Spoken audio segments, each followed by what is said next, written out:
Welcome to Washington Whispers. I'm the editor, Paul Bedard. I hope you had a good Thanksgiving. Well, after a week off for Turkey Day, Congress returns to get to work on health care reform and job creation. On that front, I've got some rare good news for President Obama from our Cinovate eNation poll. It seems that the administration's bid to keep blaming former President Bush for starting the economic crisis that has cost so many of you your jobs is still working. Here's what we asked. Unemployment has reached 10.2%, but is actually 17.5% when factoring for those who've given up looking or are underemployed. Who's most to blame? Well, topping the list you got it, President Bush at 25%. An equal 25% blames Wall Street. Next at 19% are corporate executives, followed by congressional leaders at 17%. And at just 14%, people blame President Obama. That's some pretty good news and makes his plan to hold a job summit even more timely. I mean, before he starts to get the blame. Not so good for Obama are the polls that show him and his policies to be a big drag on the Democrats running for re-election to the House and Senate next year. But in the House, where Republicans are threatening to take over, the leader of the Democratic Congressional Campaign Committee, he's not running scared. No, Chris Van Hollen is actually a bit confident of keeping the GOP wolves at bay. I sat down with him for a briefing on his plans, and he kind of shocked me when he said that even before Obama's heady inauguration, he was drawing up the worst-case scenario. What, he asked, would Democrats do if things turned south and next year looked like 1994, when the GOP took over for the first time in decades?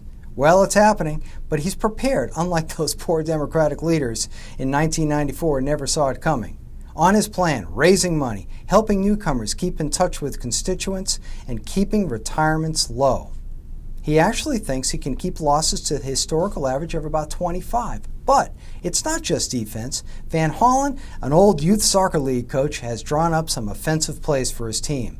The key one is energizing Democrats to vote, get out there, and to do that he's going to warn that if his side doesn't have a healthy majority, then the remainder of President Obama's agenda will wither on the vine. Here's another election story.